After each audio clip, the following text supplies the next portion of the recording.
Hello again, second video of the day. Good morning, good evening, good afternoon everybody. Thank you for joining me again. This video is very much all about Harry and Meghan, and as I see it, it's over, it's finished. They're not finished as a talking point because I very much suspect they're going to become more of a talking point than ever as it unfolds. It's quite hard to explain, but sometimes, well, often with the royal family, there are defining moments. We all have defining moments in our lives, our own lives, and royals are no different to that. For example, I used to have this friend who'd say to me, as he got older, he said, "Do you know what, I look the same for about 10 years. And then one morning I wake up, look in the mirror and go, oh my God, I've just aged 10 years. How did that happen? When did that happen?" Harry, for example, may look back and think, when did I lose all my hair? And it's a normal thing that happens to men, but he is quite young. In the manner in which he's lost it, to me, looks more like stress than like William. It can be testosterone, you know, that kind of thing. It doesn't look like that to me with Harry. And these things creep up on people over a period of time. And often with the royal family, a lot of people don't realise, probably they themselves as well, don't realise the defining moments that make us what we are. I mean, for example, I can trace back to moments of stress in my life and think, yeah, that's when I started to start feeling tired. It was that defining moment, which I didn't realise at the time would have such consequences into the future of my life. And I don't even think that them leaving the royal family or being thrown out was a defining moment. Harry very stupidly saying to Angela Kelly, what Meghan wants, Meghan gets. Harry destroyed Meghan with that one comment. Everything automatically became her fault. Let's try and be fair. For a moment, it's never been alleged that she herself actually said that, though many of us may suspect it. But if you just step out of the situation for a moment, the fact that Harry said that, if Meghan herself didn't say that, he set her up. He destroyed her by, maybe he was like, I'm in love with her. I wanted to have all her heart's content, all her dreams come true. But by phrasing it like that to someone like Angela Kelly over a tiara, what Meghan wants, Meghan gets, he set the tone, he set Meghan's reputation on a trajectory. He himself probably doesn't realise that in itself was a defining moment. And there's no denial, really, that he said it. I'll have to check his book again, but he does talk about Angela Kelly and the tiara and how Meghan needed the tiara now, and he kicks, there's a whole chunk he kicks off over that. So I can well believe him saying, what Meghan wants, Meghan gets. When we look at royal weddings, significant royal weddings, to me, the most significant royal wedding that I have seen was Princess Beatrice. That was a complete, what's the word, from Her Late Majesty, not condone, not approval. Literally the royal seal of approval. It was during lockdown. Poor Beatrice had had her wedding delayed and postponed because senior members, whatever. And she got to wear one of Her Late Majesty's dresses. There was no fuss to have a new dress. I think she wore the Queen Mary's fringe tiara, very senior tiara. It was really, the photographs of it, the flowers, they were literally a little family unit in lockdown. And I think that wedding will go down in history as one of the most significant royal weddings of all time in 100 years. So defining moments, I mean, some people might say the abdication was a defining moment for David and Wallace. Yes, but I would suggest there were defining moments before that. I've looked into this and there were people in the palace trying desperately to help David and Wallace, and the plan was he would be king and she would be his queen, despite the fact being a double divorcee, American, etc., etc. That was the plan. But their actions created new defining moments, which then ultimately led to the abdication. They kind of walked into it, whether traps were set by other members of the family or machinations and conspiracies and like playing a game of chess. They didn't play it very well. And he was a king. David was actually the king. Harry was never. Harry was not the spare. Harry and Meghan, for me, it's over. It's done. I see them on the ski slopes. It's just so... It's so pathetic, and it's all come to that, and really rather quickly, although it's felt like a long journey to a lot of us. It's actually happened in a relatively short space of time. If only you had a time machine, we could all go back to pre-Oprah interview, and there were pundits saying they were going to make billions and billions of dollars, and they were going to be billionaires, and everything was going to be great. I mean, how can you mess it up that badly to end up on the ski slopes just looking as unhappy, tense, insignificant as they do? Their association with people like Boozy and Scobie displayed their character.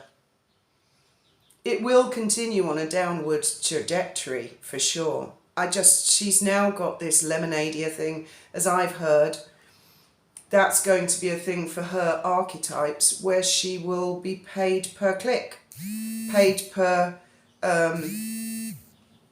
she will be paid for her success, as opposed to getting a lump sum up front from Spotify. Those days are gone. That ship has sailed. Big chunks from Netflix, that ship has sailed. They had their one defining moment and they blew it big time.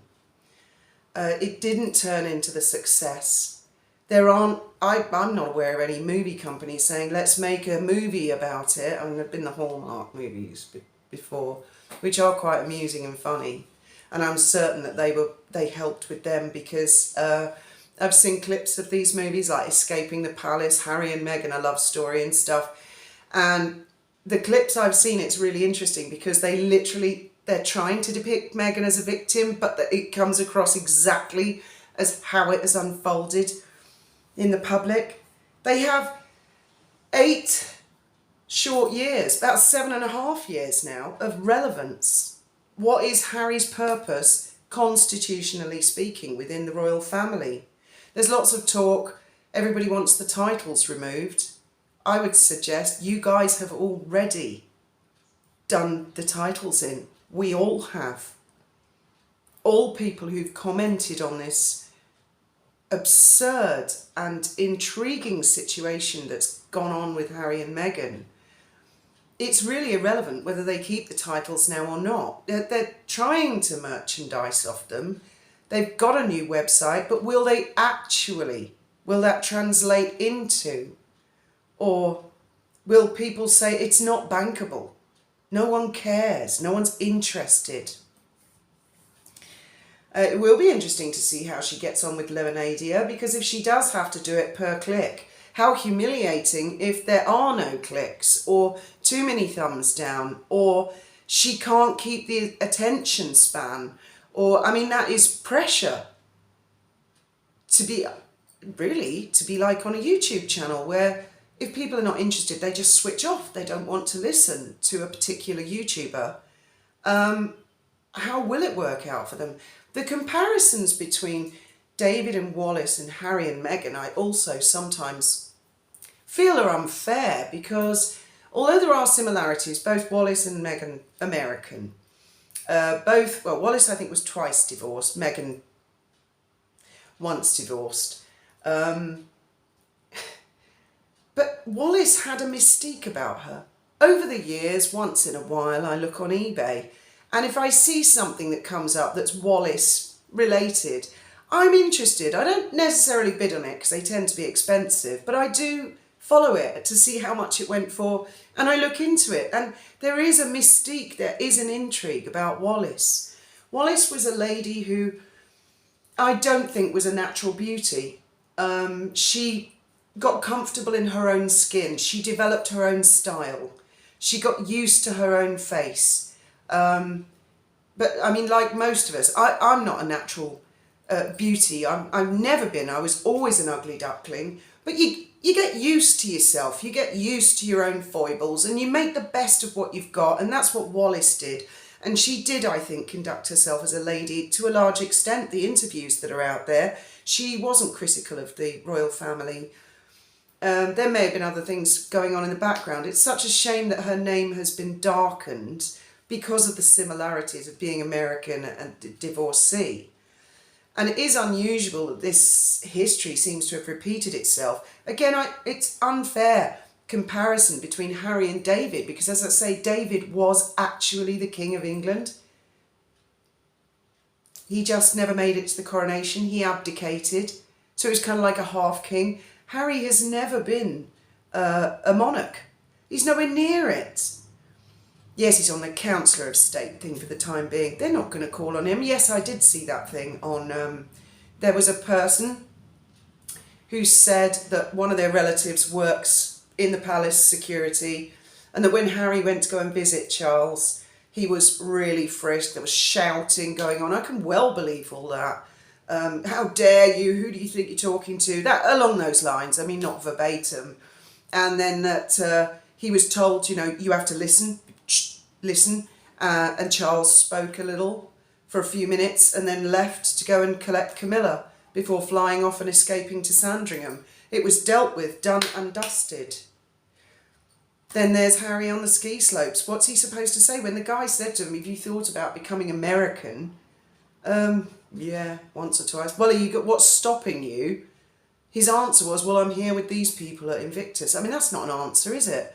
The answer is he doesn't want to cut ties with what has created income.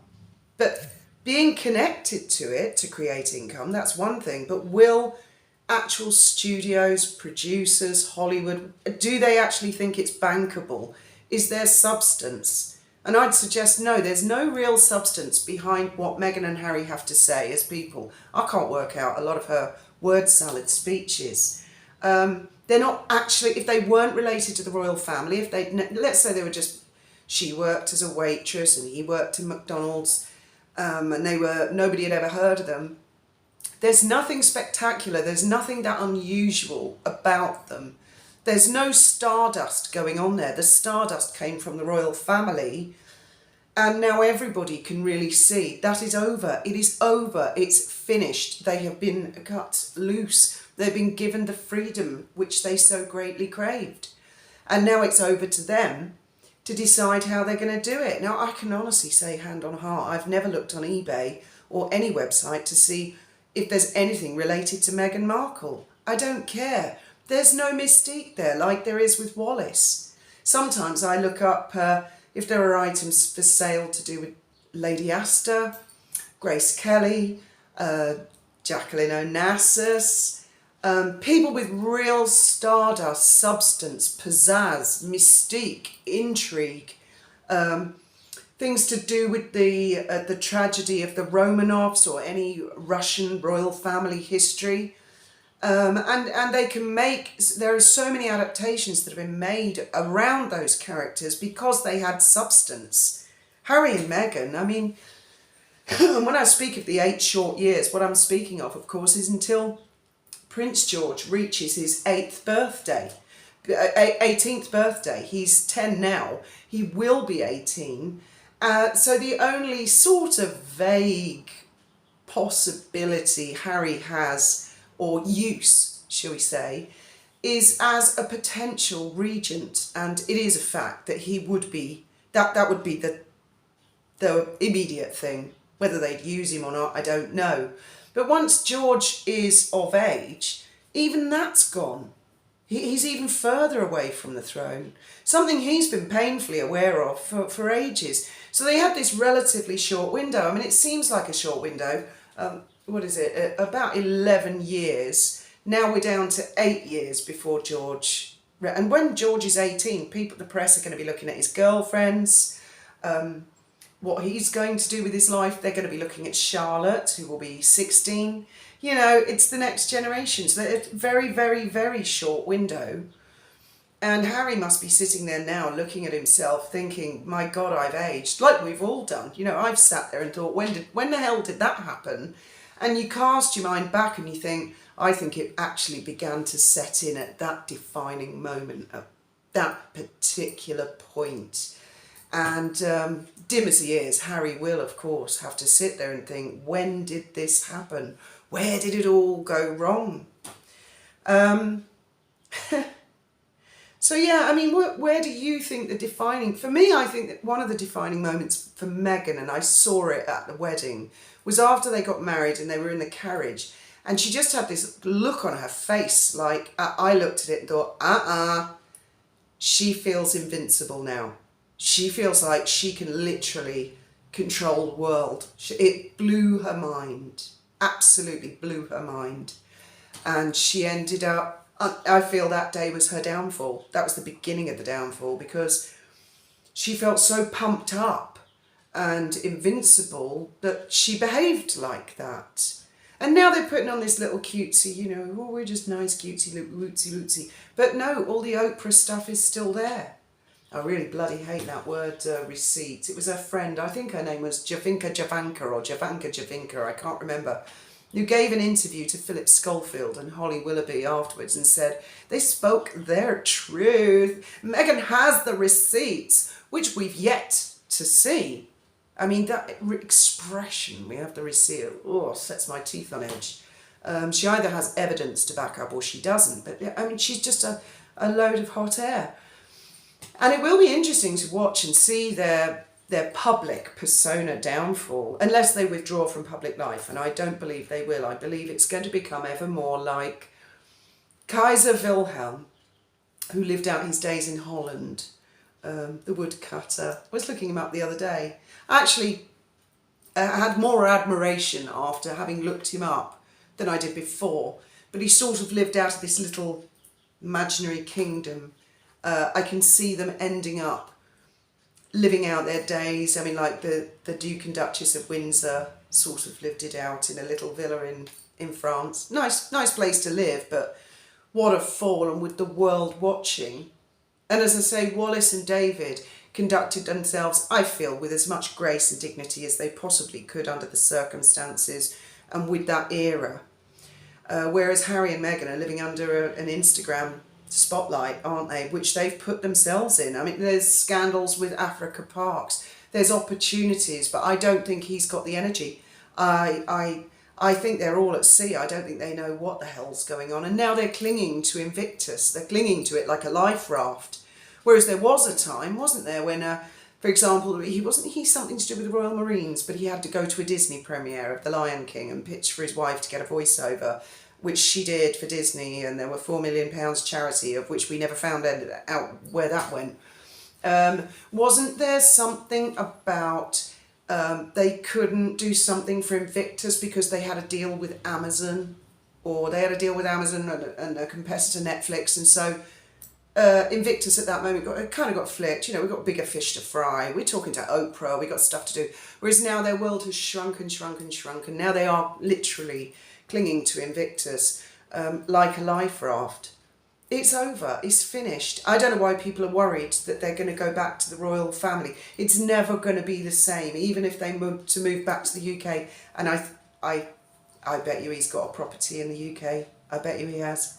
I doubt very much whether he's going to win the security case. We've yet to see that one. That'll be another nail in the coffin, won't it?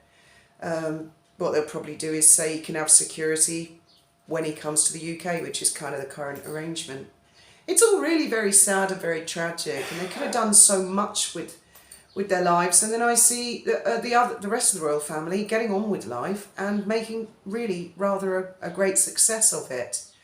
I mean, these are just my thoughts and opinions, just from having watched it all these years.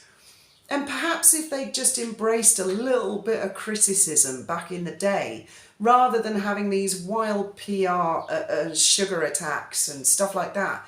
Perhaps if they'd embraced it, taken on board, for example, various YouTubers' criticisms, they might have thought, oh, okay, all right, people don't like I do that, I'll stop do that. Not, I don't care, I'm going to force people like I do that.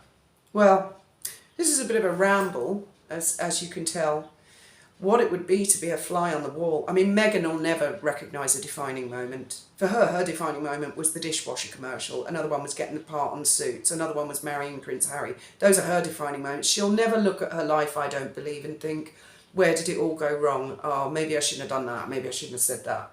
That Harry, there was a time when I had hoped he would come to his senses and return to the fold and just, but I don't think that's going to happen now. I think they're kind of stuck with each other, aren't they? I can't, after that 5-minute meeting with Charles, I can't really see a way back in.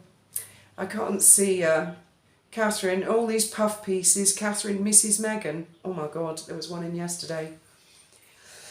It said Catherine, Princess of Wales, Mrs. Meghan's company. She feels lonely. Okay, I don't think puff pieces like that are going to work. It's continually the same mistake, same mistake, and it's only going to get worse. Well, we look forward to hearing Lemonadia. I for one, I'll listen to it. Whether I'll be able to understand it or not is another matter. Anyway, we'll continue to analyse and watch this to the bitter end, as I promised from the beginning. In the meantime, I'd love to hear your thoughts and opinions on where do you think this is all going to end? I mean, finally, end. That is my question for you for the day. Look forward to hearing from you.